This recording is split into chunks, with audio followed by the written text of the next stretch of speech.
parce que Sénégal depuis quelque temps remarqué nañu tey jii homosexualité nekk débat boo xamante ne dafa présent ci vécu sénégalais yi nga gis aussi bi Sénégal di football coupe d'Afrique bi finale bi jamono jooju ci boppam ci la góor jigéen ñi nekk ci jàkkay Baobab bi def fa musiba bi Ousmane Sonko kër di def entretien bi ci lañ organiser seen sabaru góor jigéen fële ca Parcelles Assainies góor jigéen wax naa ko muy loo xamante ne tey jii c'est une patate chaude tey jii ci gouvernement Sénégal parce que dafa am ay accords yu ñuy signé te loolu vendredi la ma ngoog que ça soit ajjuma la ajjuma lañ ko def léegi nag fi ñu war a li ñuy alerter mooy li ñuy ragal mooy askanu Sénégal dem bay fajal seen bopp ñu jàpp góor jigéen rey ko mbaa ñu taal ko wala leneen am ñu soog a jug di wax te boobaa ça sera trop tard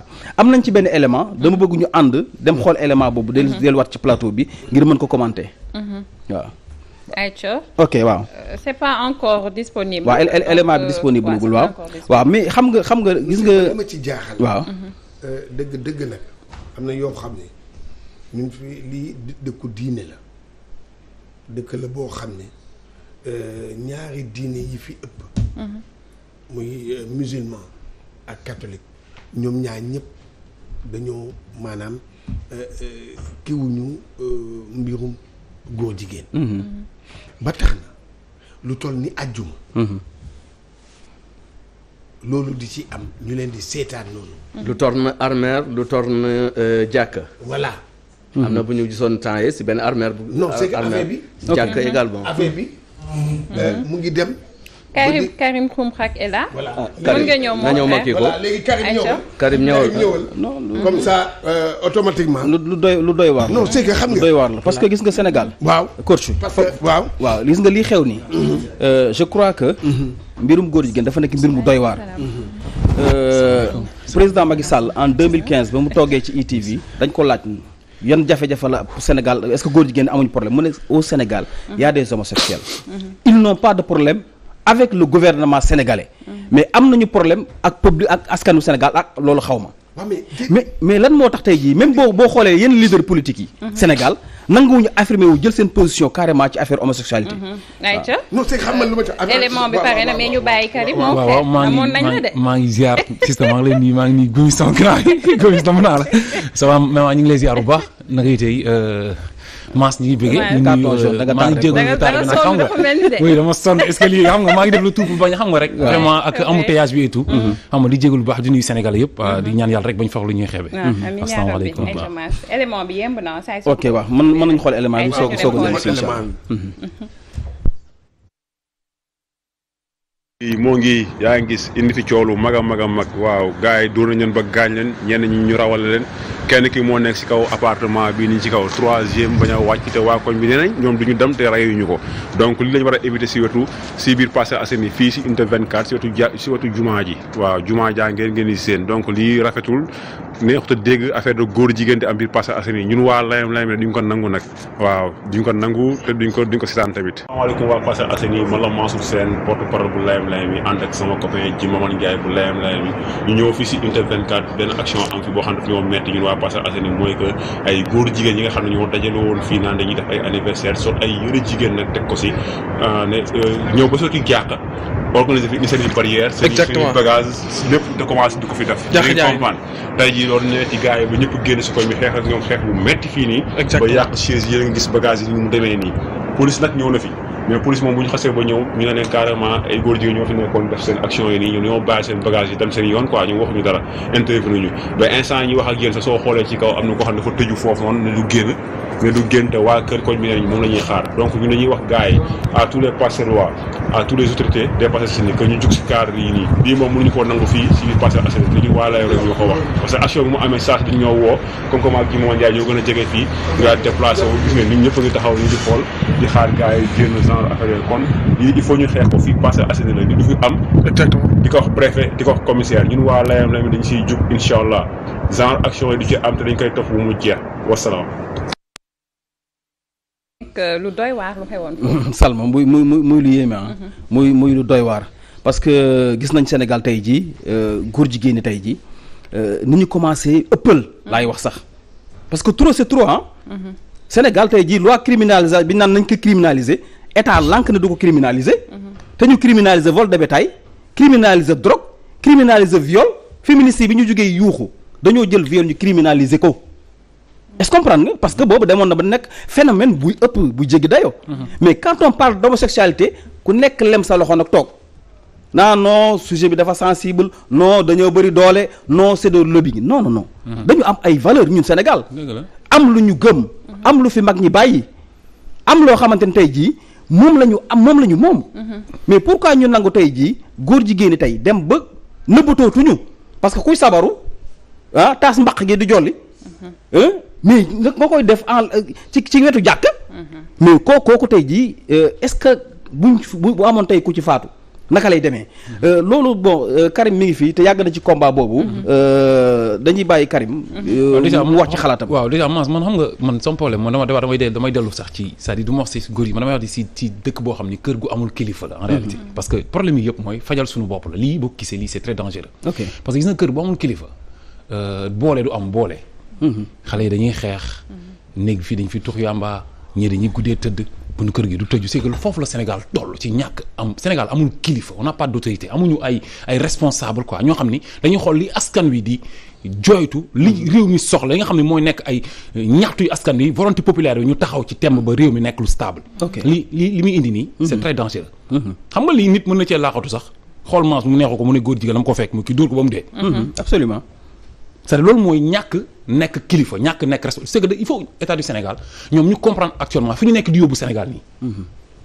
man mën naa mere benn maas mbuub ne maas mi neexu ma wala dafa ma defoon dara wala dafa ma amel xaalis ma jàpp ko ànd ak nit ñu dóor ko mais dama ko bett ak benn waaye mu daw waa ji daw. ñu jàpp ko dóor ko. absolument gaañ ko gaañu métti wala ñu agressé wala ñu sax c'est-à-dire te lii dafa si secteur yëpp la yemul rek si homosexualité.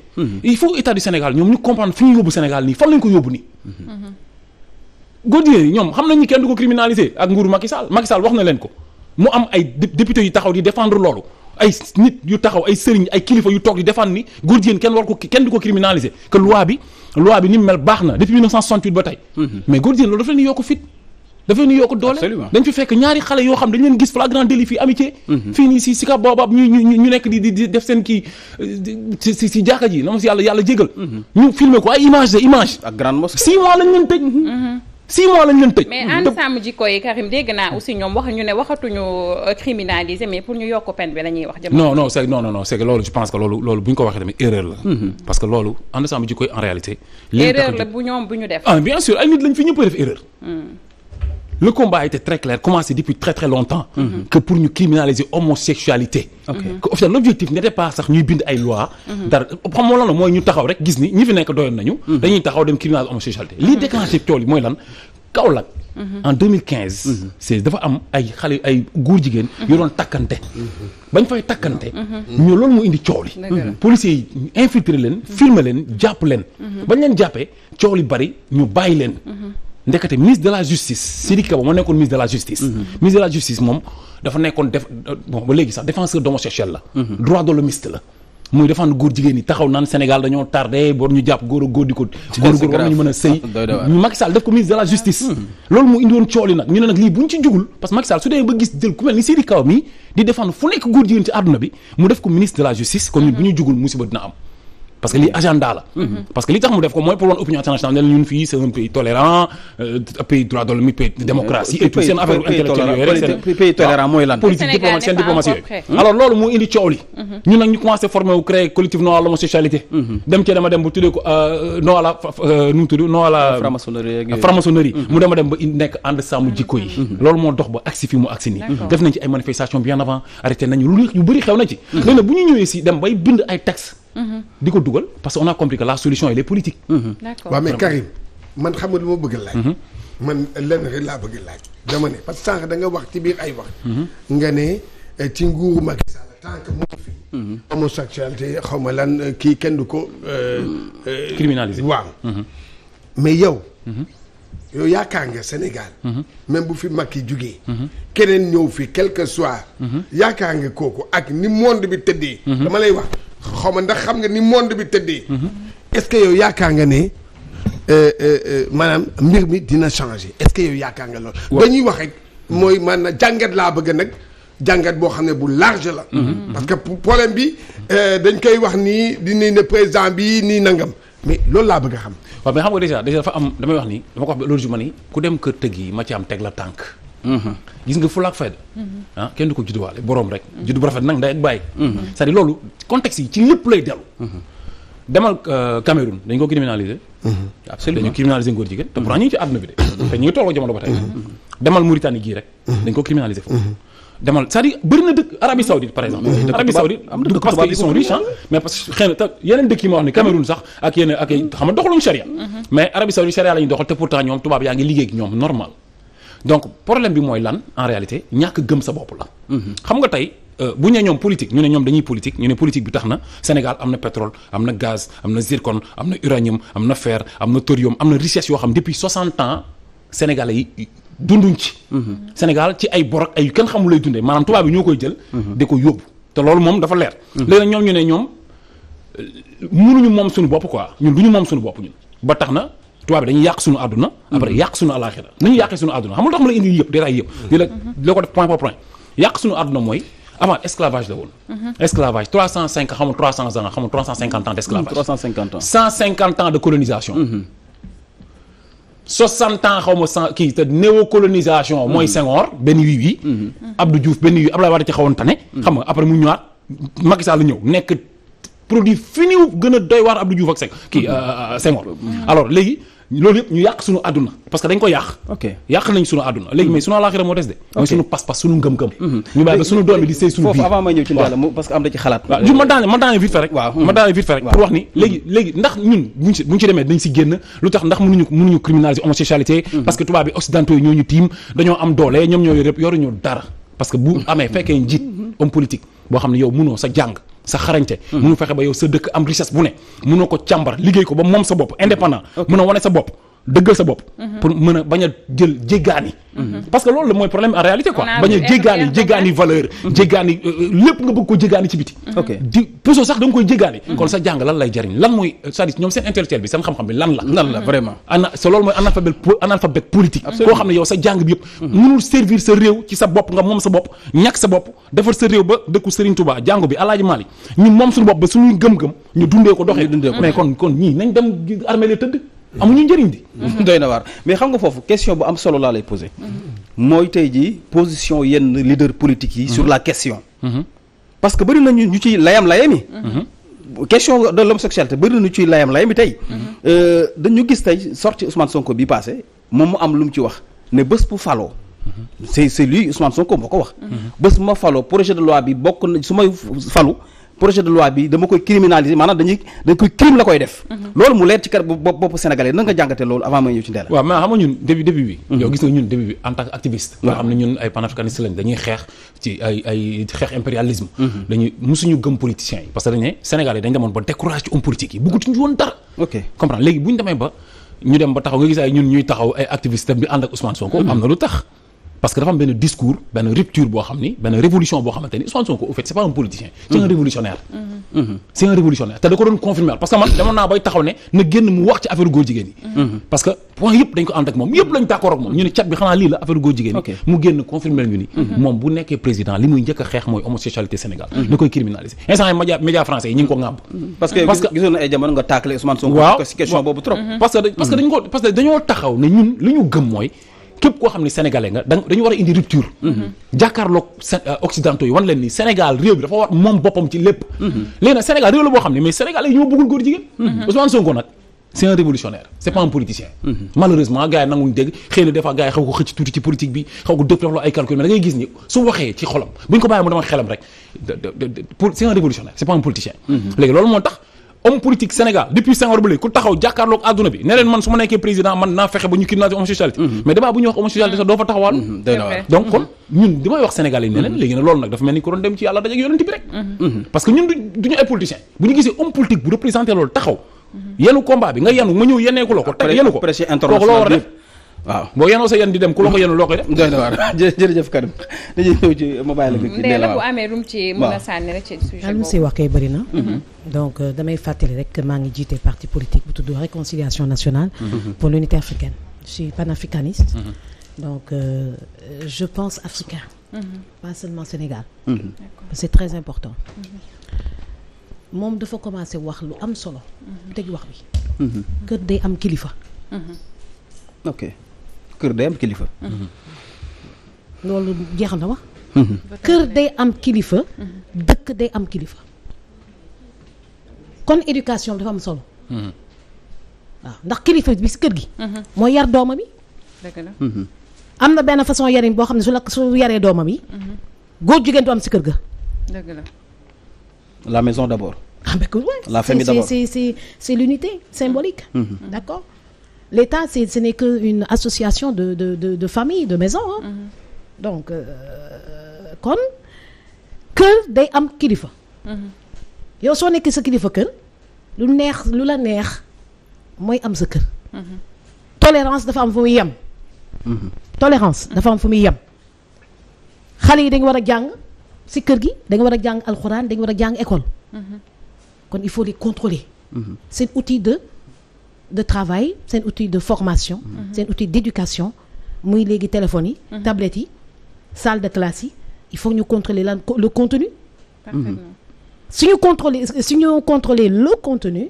dinañ filtrer image yi nga xam day banaliser l'homosexualité le lesbianisme. parce qu'il y a une différence entre travesti et homosexuel. LGBTQ+. fii Sénégal ba léegi dafa am ay travesti. travesti yi mooy jigéen yi nga góor ñi nga xam ne dañuy solu pour nekk jigéen. te ñooñu parfois du ñu nekk homosexuel. travesti. travesti bu nekkul homosexuel la. non. ñoom la ñuy jàpp non waaw d'accord mais waaw. da nga gis travesti bu am jabaram. parce qu'il y a une confusion moi je suis médecin. mais travesti j'en profite pour remettre les pendules à l'heure pour gën a informer. pour ñu ci comprendre terme yi ñu utiliser. bu leen day góor jigéen kii mélange yëpp bàyyi rek ma daaneel. travesti da ngay gis travesti yoo xam di nga am jabar. absolument. waaw. dañ leen yar banaliser seen efféminé dañuy efféminé. parce que dañuy yaru ci famille yu jigéen yoo xam ne ñoom kese ñoo fa doon góor. dégg nga wax ji ñuy def ay manière jigéen bay dem ci sabar yeeg di et cetera te teewul ñu ngi gérer seen kër am ay jabar. di lam salaka biiju. du ñu sëy ak góor. du ñu sëy ak góor. jigéen la ñuy sëyal. mi ngi fi en pagaille. fere. kon traversé loolu lay différence bi. y a traversé y a homosexuel bu France bi ñuy wax fépp. mooy góor bi sëy ak góor. solu comme góor mel ni moom. ak jigéen bu sëy ak jigéen. solu comme góor mel ni moom. déglu ma. donc différencier ak voilà nga gi gomis bi góor la. soo toogee fii man damaa fi jigéen ak yow. waaw. ñaam ñii ñett ñi yow fi góor. mais si suuf dañuy sëy ak góor. te dañuy am seeni ay soxna.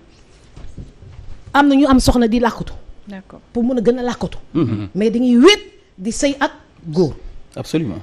homosexuel lesbienne mooy ñi nga xam ne ay jigéen la ñuy sëyal bëriwu woon nag léegi ñu ko bëgg a banaliser. muy law di law. kon muy lesbienne yi muy homosexuel dañ ko war a criminaliser. ndax kër dafa am kilifa ñu ne suñu société bii. góor ak jigéen ñooy sëy. kon si parents yi la c'est clair que Ndella Madior Diouf. non mais man je suis pas d'accord na Ndella si li mu wax si ci ne. c'est d'abord décrit que la maison non attends pour man non en fait am na loo xam ne peut-être man du ma si sax parce que en wolof. ok lesbienne jigéen góor a góor buy sëy jigéen buy sëy ñëpp góor jigéen lay wax. travesti ñëpp góor jigéen lay wax olof moo mel noonu benn baat la ko la leen jox. parce que chaque fois da ci am ku ci def yëfu góor am ku ci def yëfu jigéen. moo tax mu tëral ñoom ñëpp góor jigéen. olof ñëpp góor jigéen lay wax. c'est-à-dire li ma wax man mooy c'est-à-dire ma ni buñ ne éducation bi ci kër gi la yem quoi c'est-à-dire kër gi boo ko géré que dafa am kilifa ñu fexe ba yar leen c'est-à-dire loolu y a problème parce que lii de dépassé na loolu.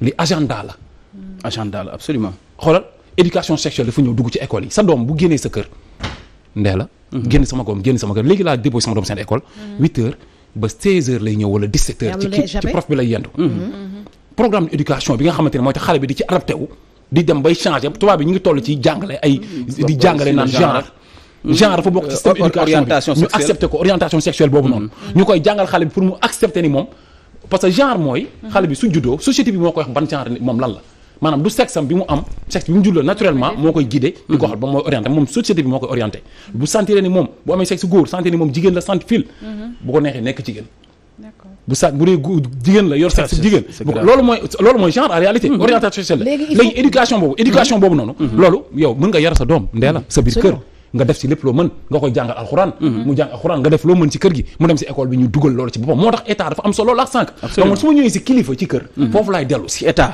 dama ñëw ni état responsabilité état parce que wax dëgg yàlla Sénégal bu dee 100 lañ 99,99,99% yi bëgguñu góor jigéen te wane nañ ko donc kon boo fi nekkee jiite leen dëkk boo xam ni ay croyants lañ ay catholique ak ay musulman religion yi benn bëggu ci góor jigéen yow ngay Macky Sall tudd Macky mooy dem katu Makka bi yow ñu ne la dañoo bëgg criminaliser góor jigéen nga ni non loi bi doy na indi coow lu dul jeex woo ay imam jox leen ne leen dem leen ngeen def tournée expliquer ni loi bi doy na c'est-à-dire loolu mooy problème bi en réalité absolument mais lu tax ñun Sénégalais yi amuñu droit ñun bind loi pour criminaliser homosexuel pour dànqaafu tubaab yi nga xam dañoo am seen agenda bëgg ko dugal ci Sénégal tel ko tëj comme yeneen dëkk yi ni ñu def sàmm seen maanaam ñàkk Sénégal sàmm noonal mag ñi ñoom ñu bañ ko ñu jël loi bi dóor ko ñoom ñu ne du sax yegg plénière absolument kon affaire bi dépassé na c'est moom laa sànq la solution elle est politique c'est que man d'accord naa li ngay wax de man dama cee ànd ak yow waaye c'est que dama bëgg sànq ndee la sànq il faut que tamit Karim il faut que tamit ndee la dafa doon def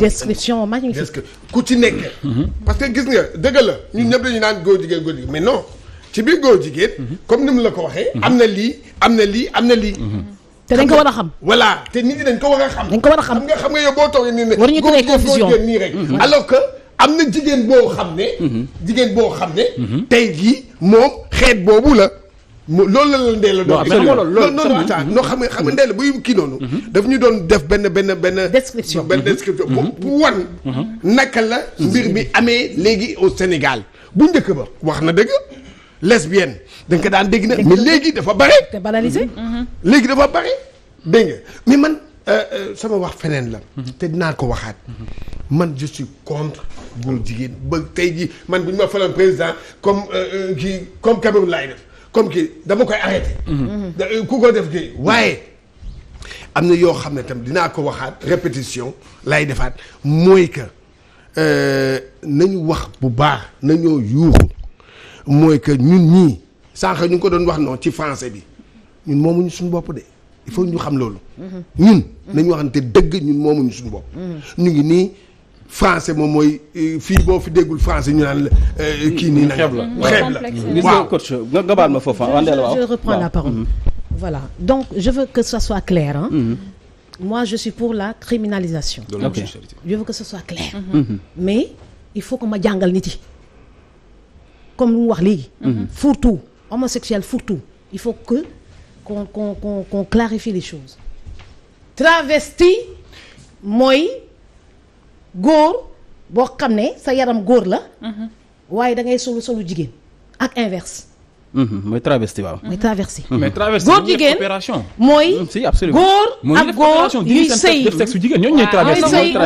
non donc travesti mooy lan alors waaw ok allez-y ok góor ak góor ñuy sëy ñooy homosexuel lesbienne mooy jigéen ak jigéen yuy sëy ñun médecin di nekk chirurgie cardiaque pédiatrique xale day juddu mu am ñaari sexe dëgg la ñu tuddee ko nguunu gaana ci wolof hermaphrodisme ci français da ngeen wax di le sexe le pénis ñëpp xam nañ clitoris c'est l'équivalent du pénis petit c'est le petit pénis d'accord kon xale bi ñu juddu nga gis ko ak pénis ak vagin balaa nga koy opérer da ngay dem faculté de médecine def sa test cariotype pour xam génétique bi ban moo ci dominance masculine ou féminine ok juddu na am na ñaari sexe de visu tu peux pas dire que góor la wala jigéen la di ngay am sa problème pour dire sexe masculin sexe féminin pour déclarer l'enfant ba nga def cariotype bi ñu ne la dominance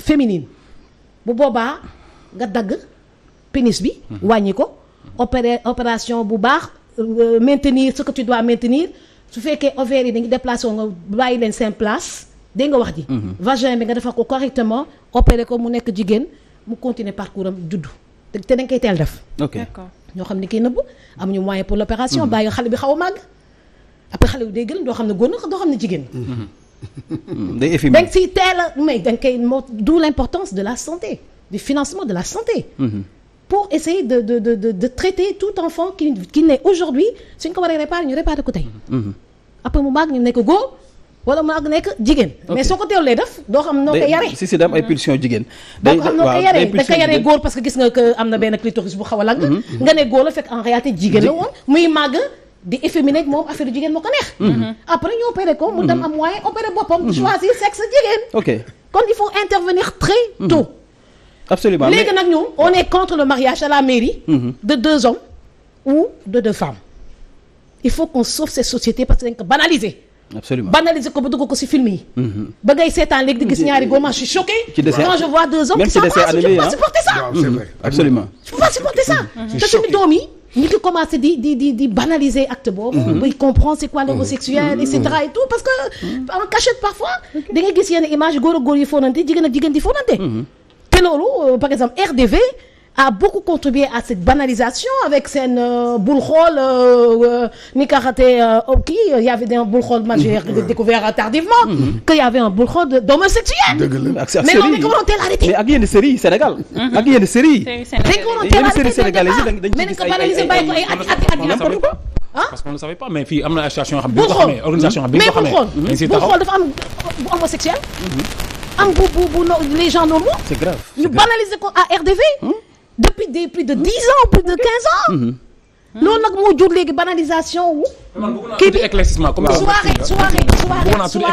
soirée horreur mais moo indi dagg ñun judd nañu ba màgg def médecine dagg bopp autopsie lañ ko gisee d'accord dagg bopp d'accord lañ ko gisee voilà mais yow da ngay seetaan RDV encore qui revient tu vois des soirées horreur dagg bopp def et cetera mais ça banalise bëggoon naa tuuti éclaircissement parce que dafa am na lesbienne augmente le taux de criminalité au Sénégal. mooy comme ci ni nga ko waxee si pour suñu yaay yi comprendre mooy ñaari jigéen yoo xam ne ñoom ñooy sëy ñaari góor yi sëy comme yëpp olof góor jigéen la leen di wax mais travesti léegi ñiy def opération yi nag ñi nga xam dañuy nekk góor dem ba nekk ñu sentir ñoom mais ñooñu man ñoom laa jàpp ne ñoom ñooy travesti définition léegi opération yi ñu koy def ñan la hermaphrodes lañu ok ay c'est des hermaphrodites ok waaw léegi ñi efféminé ñi nga xam dañoo efféminé loolu feebar la non pas nguuru ngaana xam nga nguuru ngaana bi non damay nekk góor ba mu neex ma non attention non damay nekk góor ba mu neex ma ma xëy ne jigéen na ma neex ma dem ñu defal ma beneen man jàpp naa ne loolu mooy ci li ma jàpp loolu mooy travesti ci li ma man loolu laa jàppoon travesti loolu laa mos a jàpp travesti mooy yow nga jékki-jékki rek xaw a góor rek waa nekk garçon manqué après nga am moyen nga ne léegi sama karaw yi damay fexe ba dootu saxati sama ween yi dama koy wàññi waaw loolu mooy travesti ñun loolu lañu wax c'est nga changé ko c'est différent on peut être une femme et si sol une travesti si solide la travesti si solide la look la quoi goût la c'est un look si solide la d'accord léegi na les herma parce que il faut éduquer les gens ok pour qu'ils sachent pour bañ a tooñ di nga jur sa doom yàlla nattu la mu nekk nguunu ngaana. ok mais Ndella pour aller. su nekkee nguunu ngaana. Ndella nga baal ma foofu. moo may mag loolu prophète bi rek la Karim mu ne lan la wax Karim s'il vous plaît bu ñu tardé ci ay nguunu ngaana ak ay travesti parce que loolu en réalité non je crois que am na lu am solo. merci mais moo daane rek juste ci wax ni ko diine prophète bi at réglé na loolu. loolu nit su juddoo yor ñaari sexe ñu xool bi nga xam ne fa lay tuuree ndox ñu ne boobu la doon. loolu ba loolu prophète bi wax loolu la su diine bi moo ko fekkewul fu ko waxee en tout cas da xam ne que ñun fekkewuloo fu ñu ko waxee léegi daal xam naa ne daal l'islam loolu la wax nag l'islam loolu la wax waaw mais léegi xam nga débat bi en général en réalité du ay nguunu ngaana débat bi mooy parce que mais li ñuy wax xaram ñun li ñuy wax ñun mooy ay góor yoo xam ne ak ay jigéen yoo xamante ni ñoom dañ def choix ak ay on est d'accord ak organisation yi nga xamante ni ñoo taxaw waaw ak Nations Unies bi teg programme am teg agenda LGBT am bëgg ko imposer dëkk yëpp. ñun ci loolu lañ nekk ñun loolu moo tax ñuy xar suñu tànk tubay di rey suñu bopp. moo tax bi nga ne kër day am kilifa ma ànd sekk yow. waaw non mais léegi man dafa am loo xam ni man ñun li tax ñu nekk ci programme bi. man sama question benn rek la pour yéen ñaar. mooy est-ce que l'État du Sénégal n'est pas complice.